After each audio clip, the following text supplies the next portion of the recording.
آئیے اس جلسے کے اصل مقصد کی طرف گامزن ہوتے ہیں اور میدان خطابت میں قدم رکھتے ہیں۔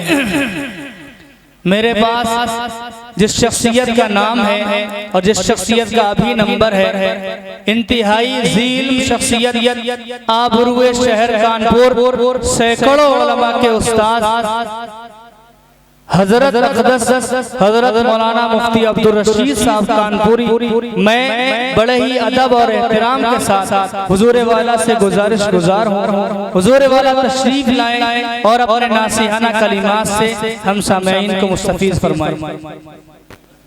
الحمدللہ وکفا وسلام علی عبادہ الذین اصطفا، اما بعد فاعوذ باللہ من الشیطان الرجیم، بسم اللہ الرحمن الرحیم، اقرأ باسم ربک الذی خلق۔ بھائی اگر ایکو ہو تو ختم کر دیجئے گا، ایکو ختم کر دیجئے، تھوڑی سی آواز سلو کر دیجئے۔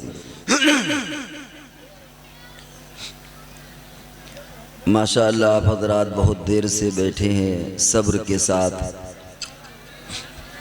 اور قاری صاحب کی بہترین نعت سنی، قاری صاحب کا بہترین کلام قرأت سنی، اس کے بعد آپ نے نعت سنی، اور ان آوازوں کے بعد ہماری آواز بھی بڑی بھاری بھاری لگ رہی ہوگی، لیکن اب جلسے کے کچھ مقاصد ہوتے ہیں، مدارس کے کچھ مقاصد ہوتے ہیں، ان پر بھی بات ہونا ضروری ہے۔ اس وقت جو ہمیں موضوع دیا گیا ہے وہ مدارس کی اہمیت، اور جو وقت دیا گیا ہے وہ آدھا گھنٹہ، تو انشاءاللہ آدھے گھنٹے میں مدارس کی اہمیت، اس کی تاریخ، اس کے موضوع پر آپ حضرات کے سامنے کچھ باتیں گوش گزار کی جائیں گی۔ ہمیں امید ہے کہ انشاءاللہ آپ انہیں غور سے سماعت کریں گے، اللہ کی ذات سے امید ہے انشاءاللہ نفع ضرور ہوگا۔ میں نے جو آیت آپ کے سامنے پڑھی، ہماری گفتگو کچھ اس طرح کی ہوگی جیسے ہم اور آپ بیٹھ کر کے باتیں کر رہے ہیں، کچھ ہم آپ سے سوالات بھی کر سکتے ہیں، کچھ پوچھ بھی سکتے ہیں۔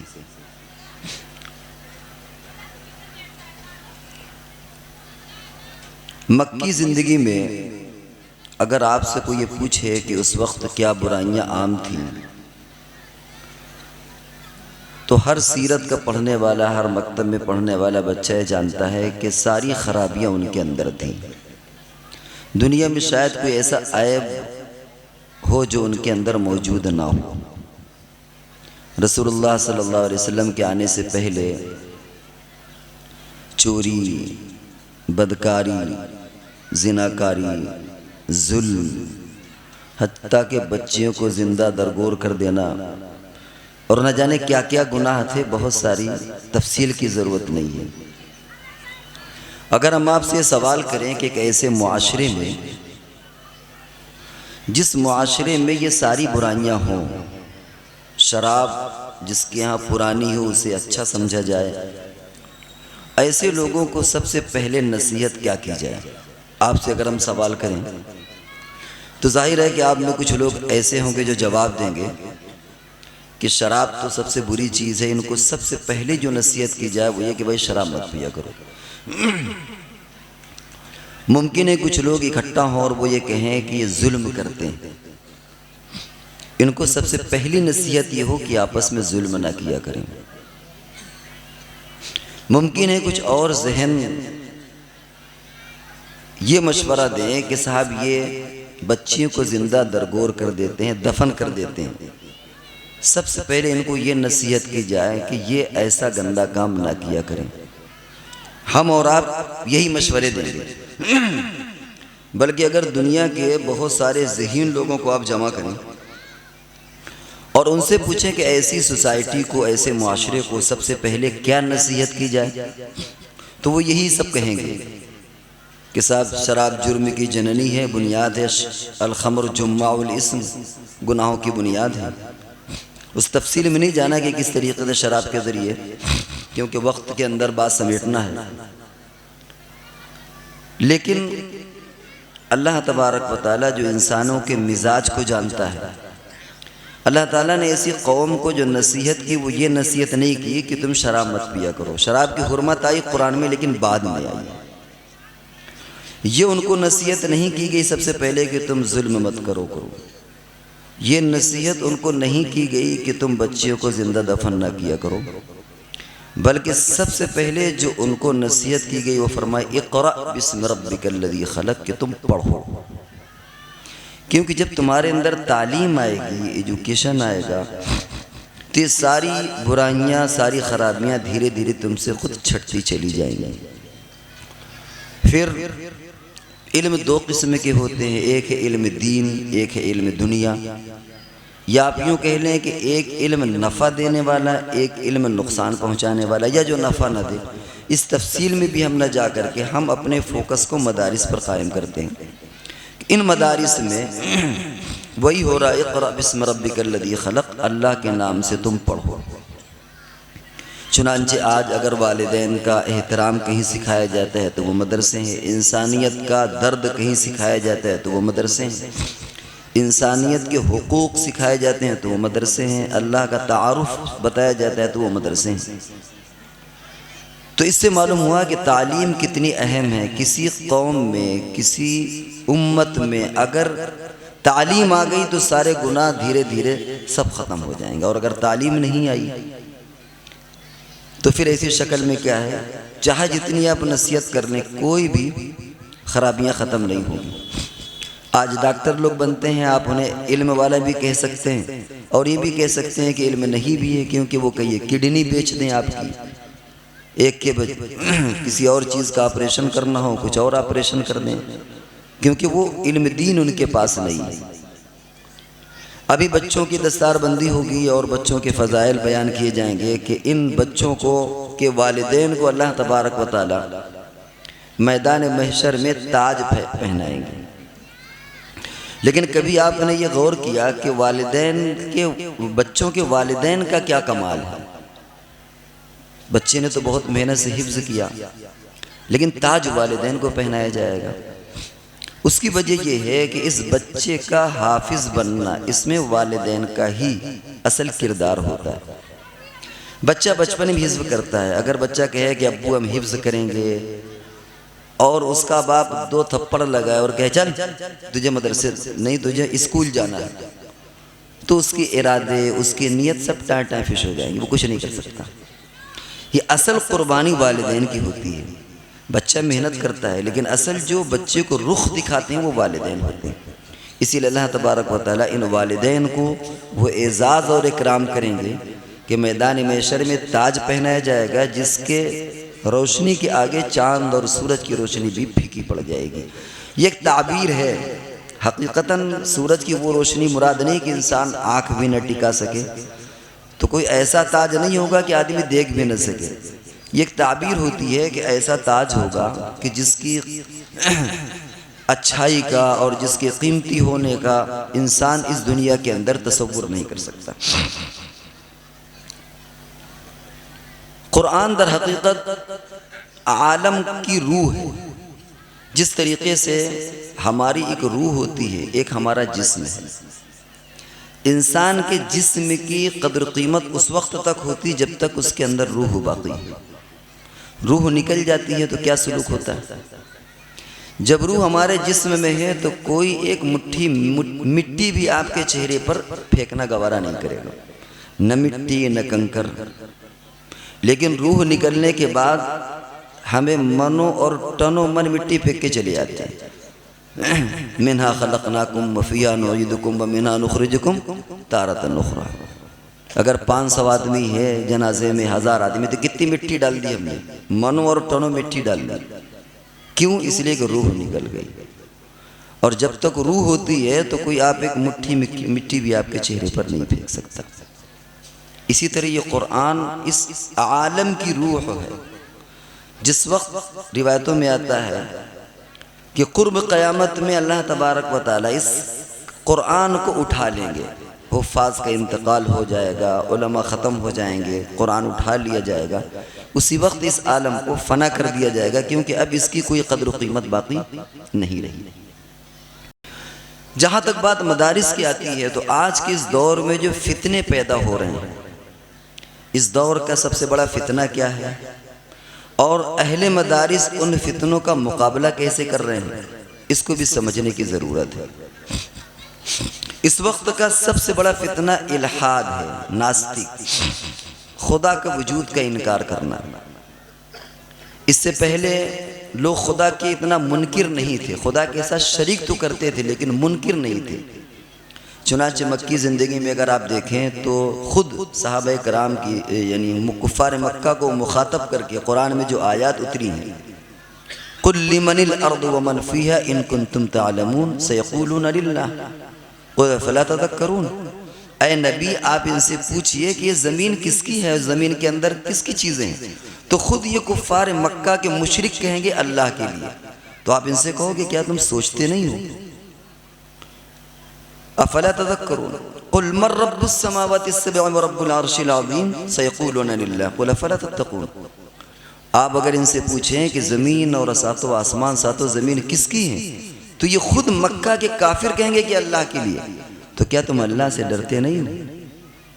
آپ ان سے پوچھئے قل من بیدہ ملکوت کل شیء وہو یجیر ولا یجار علیہ ان کنتم تعلمون قل فأنا تسحرون سیقولون للہ قل فأنا تسحرون۔ اگر آپ کہیں کہ اس کائنات کی باغڈور کس کے ہاتھ میں، تو یہ مکہ کے کفار یہ کہیں گے کہ اللہ کے لیے، تو تم کدھر بہ کے چلے جا رہے ہیں؟ معلوم یہ ہوا اللہ کو بھی مانتے تھے لیکن اللہ کے ساتھ شریک کرتے تھے۔ اس دور کا فتنہ کیا ہے؟ ناستک ہونا، خدا کے وجود کا منکر ہونا، اور اس کی تین بنیادیں موٹی موٹی۔ ایک تو مسائل، پریشانیاں۔ آدمی پر جب پریشانیاں آتی ہیں تو وہ اللہ سے باغی ہو جاتا ہے۔ کسی کے جوان بیٹے کا ایکسیڈنٹ ہو جائے تو وہ اللہ سے شکوہ کرتا ہے، یا اللہ کے ہم ہی ملے تھے آپ کو۔ انسان کا ذہن اور ایمان ڈاماڈول ہونے لگتا ہے، اللہ سے شکوہ کرتا ہے، اللہ سے بغاوت کرتا ہے، اللہ ہے کہ اللہ نے کسی کو مضبوط ایمان دیا ہو۔ کاروبار فیل ہو جائے، اللہ نہ کرے آگ لگ جائے، مکان گر جائے، کوئی حادثہ ہو جائے، تو انسان اللہ کا انکار کرنے لگتا ہے کہ ایسا لگتا ہے جیسے خدا ہے ہی نہیں ہمارے ساتھ۔ ان تمام چیزوں کی وجہ سے انسان خدا کا منکر ہو رہا ہے۔ حالانکہ یہ چیزیں اللہ تبارک و تعالیٰ نے قرآن میں پہلے بیان کر دی، وَلَنَبْلُوَنَّكُمْ بِشَيْءٍ مِّنَ الْخَوْفِ وَالْجُوعِ وَنَقْصٍ مِّنَ الْأَمْوَالِ وَالْأَنفُسِ وَالثَّمَرَاتِ، کہ ہم تم کو ضرور بضرور آزمائیں گے، تمہاری جان، مال، عزت، آبرو، وقار، کاروبار، سب میں تمہیں نقصان پہنچے گا۔ خوف کا بھی نقصان ہوگا، جیسے آج ہم خوف کی زندگی میں جی رہے ہیں، ہر طرف سے خوف، ادھر سے حکومتوں کا۔ یہ اللہ تعالیٰ نے پہلے فرما دیا کہ یہ سب تمہارے اوپر حالات آئیں گے، اور کامیابی کس کے لیے؟ جو صبر کرے اس کے لیے کامیابی۔ افحسبتم ان تدخلوا الجنہ وانتم لا تفتنون، کیا تمہارا خیال ہے کہ تم جنت میں داخل ہو جاؤ گے، تمہیں آزمایا نہیں جائے گا؟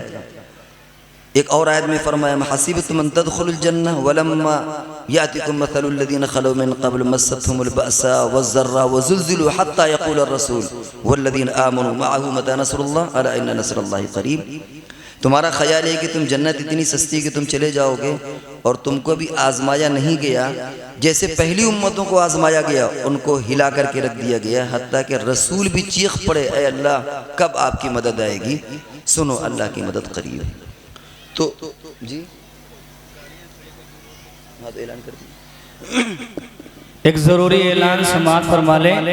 کچھ گاڑیاں کھڑی ہیں روڈ پر جن سے راستہ نکلنے میں تکلیف ہو رہی ہے، UP 80 EE 7789، اور ایک گاڑی ایکو ہے UP 76 AN 9013، ایک بلیرو کھڑی ہے UP 78 9797، ایک UP 75 V 9972۔ یہ چار گاڑیاں روڈ پر کھڑی کر دی ہیں، کسی نے برائے مہربانی جس کی بھی ہوں فوراً اور جلدی۔ سسٹم سکھایا، ہر چیز سسٹم سے ہونا چاہیے، خود ہی گاڑی اسی جگہ پر نہیں کھڑی کرنا چاہیے کہ آنے جانے والوں کو دقت ہو۔ تو سب سے پہلی بنیاد کیا ہوتی ہے کہ مصائب آتے ہیں تو انسان ناستک بننے لگتا ہے، خدا کے وجود کا انکار کر دیتا ہے۔ دوسرا جو بڑا سبب ہے وہ سائنس اور ٹیکنالوجی۔ سائنس والے کہتے ہیں صاحب خدا کچھ نہیں ہے، پہلے دنیا ایسی تھی اور یہ ہو جائے گا اور یہ ہوگا، اس کے اثرات سے متاثر ہو کر لوگ خدا کے منکر ہو رہے ہیں۔ آج کل چینل بھی چل رہے ہیں، بہت سارے چینل، جس میں رات دن یہ دکھایا جاتا ہے کہ خدا کا کوئی وجود نہیں ہے، بس یہ دنیا ہمیشہ سے اور ہمیشہ رہے گی، کہاں تم چکر میں پڑے ہو، نہ کوئی آخرت ہے نہ کوئی پلسرات ہے، ایسی بھی کوئی جہنم ہے کہ جس میں انسان جلے اور مرے نہ، کیا پکوڑے کی طرح اسے تلا جائے گا، وہ مرے گا بھی نہیں۔ ایک ہی قبر میں نیک اور برا بندہ دفن ہو رہا ہے، وہ جنت کی کیاری بھی ہے، جہنم کا گڑھا بھی ہے، کیا یہ ممکن ہے؟ پاسبل ہے یہ سب چیزیں؟ اس طرح پلسرات اتنی پتلی ہوگی، کیسے تم اس کے اندر چلو گے؟ کیا یہ چیزیں ذہن میں آنے والی ہیں؟ اس ذریعے سے بھی خاص طور سے مسلمانوں کو بہکایا جا رہا ہے کہ وہ خدا سے دور ہو جائیں۔ ایسے چینل چل رہے ہیں، اس میں اعتراضات ہوتے ہیں۔ یہ کام عربی میں بھی بڑی تیزی سے ہو رہا، انگریزی میں بڑی تیزی سے ہو رہا ہے، اور تیسرے نمبر پر وہ لوگ ہیں جو اردو بولتے ہیں۔ چنانچہ ایسے چینل چلتے ہیں، اس میں کوئی کومنٹ کرتا ہے، نیچے لکھا ہوتا ہے کہ ٹرانسلیشن ان اردو۔ اگر آپ کو یہ معلوم ہے کہ کیا کومنٹ کیا گیا ہے تو اردو سے آپ اس کا ترجمہ دیکھ لیں، اور آدمی کا ذہن خراب ہوتا ہے۔ اگر انسان کا ایمان پختہ نہیں ہے تو اس کا ایمان ڈاماڈول ہونے لگتا ہے کہ یار لگ تو ایسا ہی رہا ہے۔ کبھی حوروں کے بارے میں تذکرہ، کبھی جنت کے بارے میں کہ ایسا کیسے ہوگا، ایسا کیسے ہوگا، ایسا کیسے ہوگا۔ دو وجہ ہو گئی، مصیبتیں، دوسرے سائنس اور ٹیکنالوجی، اس کے ساتھ میڈیا۔ تیسری چیز جو مذہب سے بیزاری پیدا ہوئی وہ یہ کہ مذہب کے اندر لوگوں نے تحریف پیدا کر دی۔ مثال کے طور پر محرف عیسائیت، عیسائی مذہب کو ان لوگوں نے بدل دیا۔ وہ کیسے؟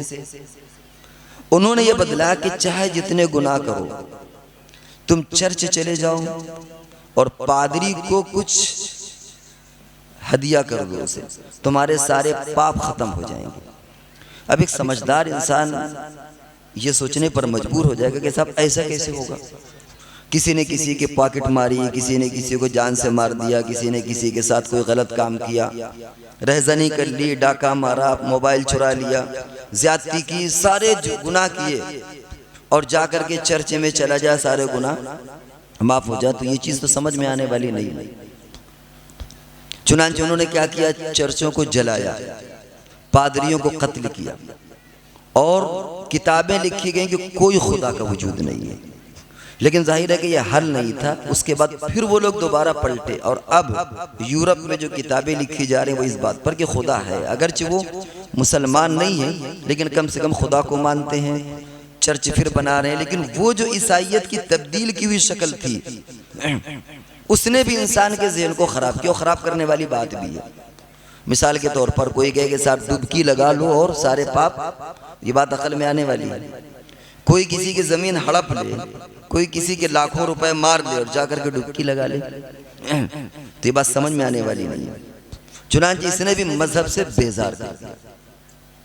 آپ یہ سوال کر سکتے ہیں کہ صاحب اسلام میں بھی تو ہے کہ اگر کوئی آدمی حج کرنے جاتا ہے تو اس کے گناہ معاف ہو جاتے ہیں، اور جیسے بچہ پیدا ہوتا ہے اس طرح بے گناہ واپس آتا ہے، تو یہ تو آپ کے مذہب کے اندر بھی ہے۔ کوئی یہ اعتراض کر سکتا ہے، لیکن یہ غلط فہمی، اسلام میں ایسا نہیں ہے۔ حج کرنے سے حقوق معاف نہیں ہوتے، جس کو ہم یہ بھی کہہ سکتے ہیں کہ گناہ معاف آپ نہیں ہوتے۔ گناہ کی دو قسمیں، ایک گناہ تو وہ ہوتا ہے جو حق کسی کا وابستہ ہے، جیسے نمازیں نہیں پڑھیں، زکوٰۃ نہیں دی، روزہ نہیں رکھا، حج نہیں کیا، کسی کی کوئی رقم مار لی ہے، یہ کوئی بھی حقوق حج کرنے سے معاف نہیں ہوتے۔ ہاں، ان میں جو کوتاہی ہو گئی وہ معاف ہوتی ہے۔ مثال کے طور پر آپ نے نماز نہیں پڑھی، اب حج کر کے آئے، اللہ سے روزہ روئے دھوئے توبہ کیا، تو نماز معاف نہیں ہوگی، آپ کی عمر کی قضا پڑھنا پڑیں گی۔ زکوٰۃ نہیں دیا تو پچھلی ساری زکوٰۃ دینا پڑے گی، لیکن جو زکوٰۃ نہ دینے میں آپ نے ڈھیلا ڈالا ہے اس کو اللہ تعالیٰ معاف کر دیں گے۔ اسی طرح اگر کسی کی غیبت کی تو اس سے معافی مانگنا پڑے گا، کسی کی رقم مانگی تو اس کو پیسہ دینا پڑے گا، جس کو ہم یہ کہہ سکتے ہیں کہ حقوق معاف نہیں ہوتے، چاہے حقوق اللہ ہو چاہے حقوق العباد ہو۔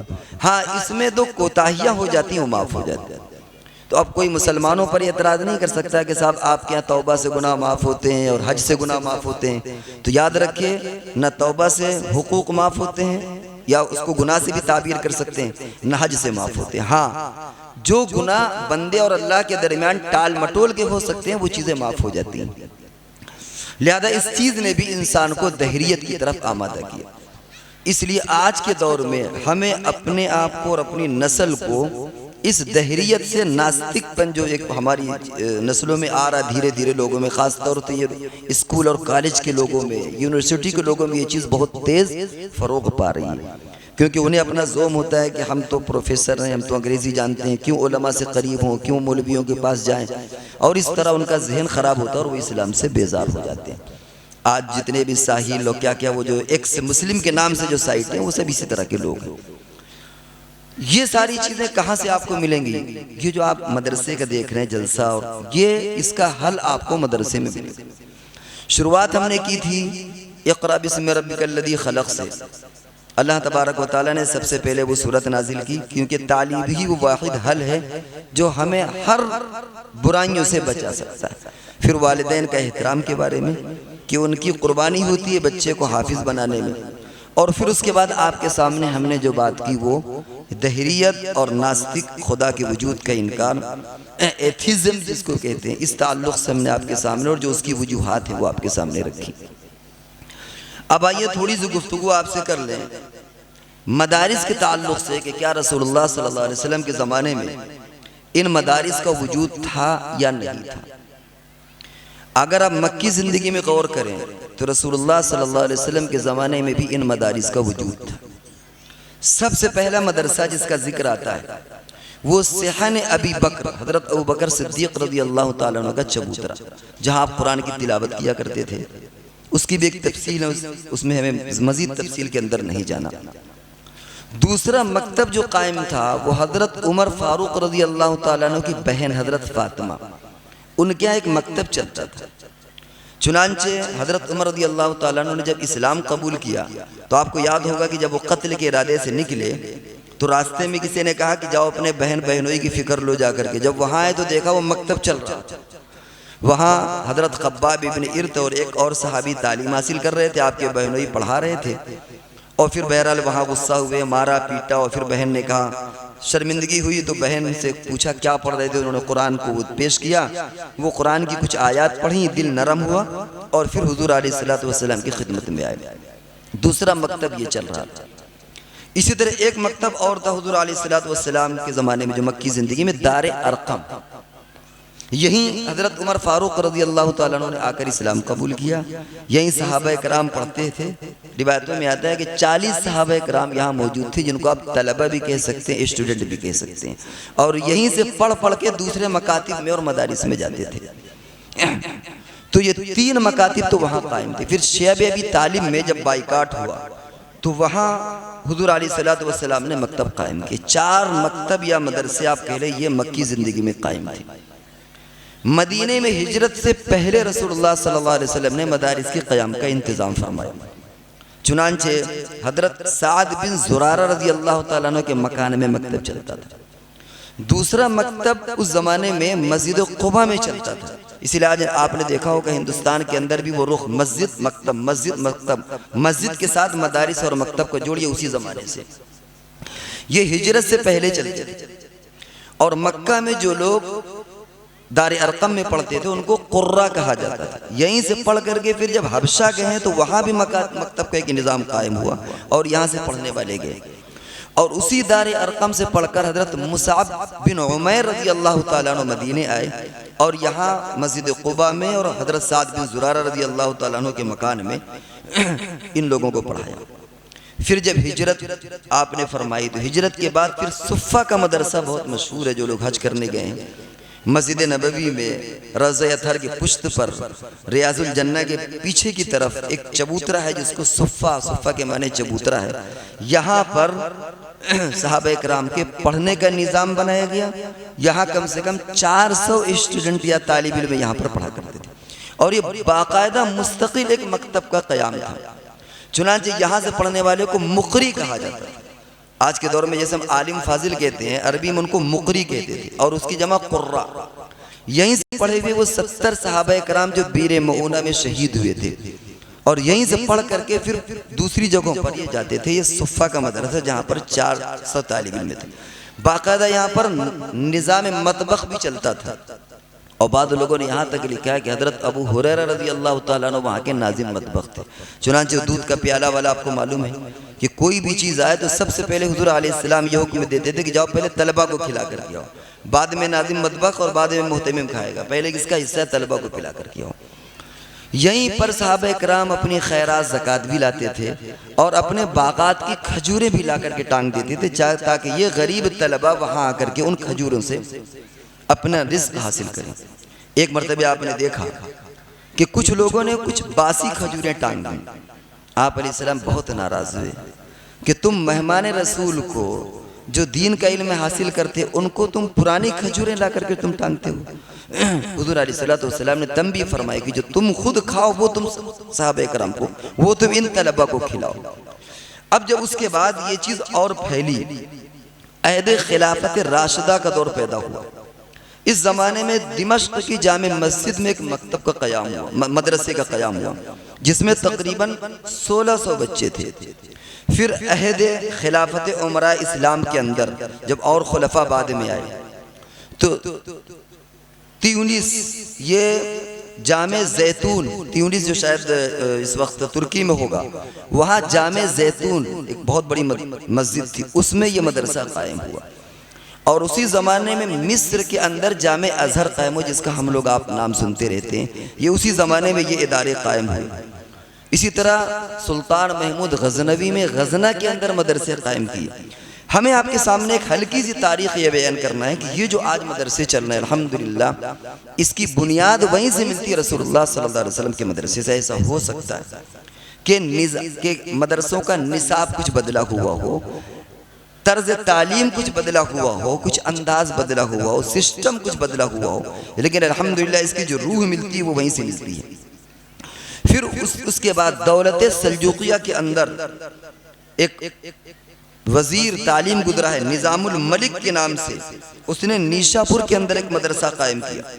ہندوستان کے اندر 606 ہجری میں قطب الدین ایبک نے، سلطان محمد تغلق نے، عالمگیر رحمت اللہ علیہ نے مدارس قائم کیا۔ یہ وہ دور ہے جب دلی کے اندر مدرسے تھے۔ آج بھی اگر آپ جائیں تو جو قطب مینار ہے نا، اس کے بھی دیکھیں کہ مسجد بھی ہے اور باقاعدہ مکاتب بھی وہاں پر بنے ہوئے ہیں۔ حالانکہ اب حکومت انہیں دھیرے دھیرے ان چیزوں کو ختم کرے، لیکن آج بھی وہ چیزیں قائم ہیں۔ دلی اور اس کے اطراف میں بہت سارے مدرسے تھے۔ اس کے بعد ہندوستان میں ایسٹ انڈیا کمپنی آئی۔ اس وقت بنگال میں خالی، جو اس وقت بنگلہ دیش بنگال تھا، 80,000 مدرسے تھے، لیکن ایسٹ انڈیا کمپنی نے دھیرے دھیرے ان مدرسوں کو ختم کیا۔ ان مدرسوں کو ختم کرنے کے بعد ہمارے اکابر نے پہلے تو جنگ آزادی لڑی۔ یہ وہ وقت تھا جب شاہ عبدالعزیز رحمت اللہ علیہ، سید اسماعیل شہید رحمت اللہ علیہ، ان حضرات نے اپنے بلبوتے پر تنہا پہلے جنگ آزادی لڑی۔ اور جب ان حضرات نے محسوس کیا کہ ہم ان انگریزوں سے پار نہیں پا سکتے، ان سے اب اس طرح فزیکل مقابلہ، آمنے سامنے کی ٹکر لینا ہمارے مقابلے میں نہیں ہے، تو ایسا کرتے ہیں کہ اب مدرسوں کا نظام قائم کیا جائے، کیونکہ حکومتیں تو آتی جاتی رہتی ہیں، کم سے کم ہم اپنے آنے والی نسلوں کی ایمان کی حفاظت کر لیں۔ چنانچہ یہ وہ وقت تھا جب دارالعلوم دیوبند کی بنیاد ڈالی گئی۔ یہ وہ وقت تھا کہ اس کے کچھ دنوں کے بعد پھر مذاہب کی بنیاد ڈالی گئی، ندوۃ العلماء کی بنیاد ڈالی گئی، حیدرآباد میں جامع نظامیہ کی بنیاد ڈالی گئی، گجرات میں تعلیم الدین ڈھابل کی بنیاد ڈالی گئی، بہار میں ڈالی گئی، اور اس طرح ہمارے اکابر نے دھیرے دھیرے مکاتب کا جال ہندوستان کے اندر بچھایا۔ اور آج الحمدللہ اس کی برکت یہ ہے کہ پورے ہندوستان میں مکتب اور مدارس کا جال بچھا ہوا ہے۔ تو اس کی بنیادیں جو ملتی ہیں وہ رسول اللہ صلی اللہ علیہ وسلم سے ملتی ہیں، اور آج آپ یہ جو پوری بہار دیکھ رہے ہیں یہ انہی مدرسوں کا کمال ہے۔ ایک بات ذہن میں رکھ لیجئے، انہی مدرسوں سے ہر شاخ کو پانی ملے گا، انہی مدرسوں سے آپ کو مؤذن بھی ملیں گے، انہی مدرسوں سے آپ کو امام بھی ملیں گے، انہی مدرسوں سے آپ کو جنازہ پڑھانے والا اور غسل دینے والا بھی ملے گا، انہی مدرسوں سے آپ کو تبلیغ کا امیر بھی ملے گا، انہی مدرسوں سے ہماری ٹوپی اور داڑھی اور پیجامہ بھی برقرار ہے۔ جس دن یہ مدرسے ختم ہو جائے گی ہماری شناخت ختم ہو جائے گی۔ یہ ایک مختصر سی تاریخ ہم نے آپ کے سامنے بیان کی کہ یہ جو مدرسے چل رہے ہیں الحمدللہ یہ رسول اللہ صلی اللہ علیہ وسلم کی سنت کے مطابق وہ مدرسے چل رہے ہیں، اور انشاءاللہ قیامت تک یہ مدرسے چلتے رہیں گے۔ اب ہماری ذمہ داری کیا ہے؟ ہمارا جو وقت تھا اس میں ابھی 3 منٹ باقی ہے۔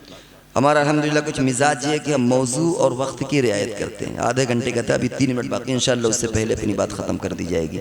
اب یہ کہ ہماری اور آپ کی ذمہ داری کیا ہے، اور یہ اتنا بڑا یہ اسٹیج اور یہ سارے لوگوں کو آپ کو زحمت دینا، اور ظاہر بات ہے کہ قاری صاحب کو بلایا گیا تھا کہ آپ قرآن کی لذت سے روح آشنا ہو، نعت خواہ کو بلایا گیا تھا کہ رسول اللہ صلی اللہ علیہ وسلم کی محبت ہمارے دل میں ہو، وہ سب چیزیں بھی ضروری ہیں اور وہ بھی ہمارے ایمان کا حصہ ہے۔ لیکن جیسا کہ ہمارے اناؤنسر صاحب نے، آپ کا تو نام ہمارے ذہن میں نہیں، بہرحال ماشاءاللہ اچھی اناؤنسنگ کا فرما رہے ہیں، انہوں نے مقصد بھی بیان کیا تھا کہ اب ہم ذرا اپنے اصل رخ کی طرف آتے ہیں، وہ ہماری بنیاد ہے۔ آپ یہ بات یقین کر لیں کہ آپ بڑی سے بڑی یونیورسٹی بنا دیں، کسی کو اعتراض نہیں، لیکن آپ جب مدرسہ کھولتے ہیں نا تو باطل کا کلیجہ پھٹتا ہے۔ یہاں سے لے جا کر کے امریکہ واشنگٹن تک بنیادی ہلتی کہہ رہے کہ مدرسہ کیوں قائم ہو گیا، کیونکہ ان کو معلوم ہے کہ ان مسلمانوں کو باقی رکھنے کے لیے مدرسوں کو ہٹا دیجئے سب۔ آخر کیا وجہ ہے؟ 214 میں جب اس سے پہلے کی حکومت تھی تو دہلی جو ہمدرد ہے اس میں ایک سیمینار ہوا تھا، ہم بھی اس پر گئے تھے۔ حکومت نے مجبور کیا تھا کہ تمہیں گرانٹ لینا پڑے گا۔ اس وقت جمعیت علماء نے کہا کہ ہم جیلوں کو بھر دیں گے لیکن ہم حکومت کی گرانٹ نہیں لیں گے۔ آج دیکھا آپ نے آسام میں کیا ہوا، بنگال میں کیا ہوا۔ آج الحمدللہ ہمارے مدرسے جو آپ کے چندے سے چلتے ہیں الحمدللہ زندہ ہیں، اور جو گرانٹ لے رہے تھے ان کی ایسے ہو رہی کہ پتہ نہیں کس وقت کیا آفت آ جائے۔ یہ ہمارے اکابر کی دور اندیشی ہے۔ دیوبند کے جو اصول ہشتگانہ اس میں معلوم ہے کیا لکھا ہے؟ ایک شق یہ لکھی ہے سب سے پہلی یا دوسری کہ جب تک مدرسے عوامی اور آپ کے چندے سے چلتے رہیں گے باقی رہیں گے۔ جس دن یہ حکومت سے گرانٹ یا بڑے بڑے مالداروں سے لیں گے اور اس پر انحصار کریں گے مدرسے بدل جائیں گے۔ اس سے 2 فائدہ، ایک یہ کہ مدرسے کی کمر مضبوط رہتی ہے، مدرسے والوں کے اندر قوت پیدا ہوتی ہے، دوسرے آپ کا اور مدرسے والوں سے تعلق پیدا ہوتا ہے۔ چنانچہ اس کی دفعہ میں یہ تشریح لکھی ہے کہ جب ہم آپ سے پیسے لیں گے ہم آپ کے پاس جائیں گے، آپ ہمارے پاس آئیں گے تو آپ علماء سے مربوط رہیں گے، پھر آپ قادیانیت کا شکار نہیں ہوں گے، پرویزیت کا شکار نہیں بنیں گے، شکیلیت کا شکار، آپ باطل فتنوں سے خود بخود دور رہیں گے۔ جب آپ اپنی رقم دیں گے تو آپ کو اپنے ادارے سے محبت ہوگی۔ تو ان جو جلسوں کا جو مقصد ہوتا ہے یہ سال میں آپ کو اپنی کارکردگی اور اپنی جمع پونجی پیش کر دیتے ہیں آپ کے سامنے کہ دیکھو یہ ہمارے بچے، ہم نے ان کو حافظ بنایا ہے۔ اب آپ کی ذمہ داری کیا ہے کہ آپ ہر اعتبار سے ان مدرسوں کی خدمت کریں، اور یاد رکھیں اگر ہمارے پاس پیسے نہیں ہیں تو ہم نماز پڑھ کے دعا کریں، اللہ تعالیٰ ان مدرسوں کو باقی رکھے، ان کے لیے وسائل پیدا کرے۔ اگر کچھ بھی نہیں ہے تو کم سے کم مدرسے میں پڑھنے والے اور پڑھانے والوں کو محبت کی نظر سے دیکھیں، خدا کی قسم آپ کی مغفرت ہو جائے گی۔ کم سے کم اتنا تو کر سکتے ہیں، کوئی بچہ گزر رہا ہو سر پر ہاتھ پھیر دیں، اسے پیار سے دیکھ لیں کہ اچھا یہ فلاں مدرسے میں پڑھ رہا ہے، یہ تو مہمان رسول ہے، یہی ہمارے لیے مغفرت کا ذریعہ بنے گا۔ بس میرا وقت ہو چکا، جو باتیں آپ کے سامنے کہی تھیں ہمیں امید ہے کہ انشاءاللہ آپ کے ذہن نشین ہو گئی ہوں گی۔ اس وقت کے جو فتنے ہیں اور اللہ تبارک و تعالیٰ نے جو سب سے پہلے ہمیں نصیحت فرمائی وہ اقرأ باسمک ربک الذی خلق کہ پڑھو، اور اس کا یہ نمونہ ہے۔ ہماری ذمہ داری ہے کہ ہم یہ مدرسے اور جس طرح بھی اس طرح کے مدرسے ان سب میں مالی اعتبار سے، مشورے کے اعتبار سے، محبت کے اعتبار سے، دعا کے اعتبار سے ان کے تعاون کی فکر بھی کریں اور اللہ سے دعا بھی کرتے رہیں۔ اللہ تبارک و تعالی ہم سب کو عمل کی توفیق عطا فرمائے۔ وآخر دعوانا ان الحمدللہ رب العالمین۔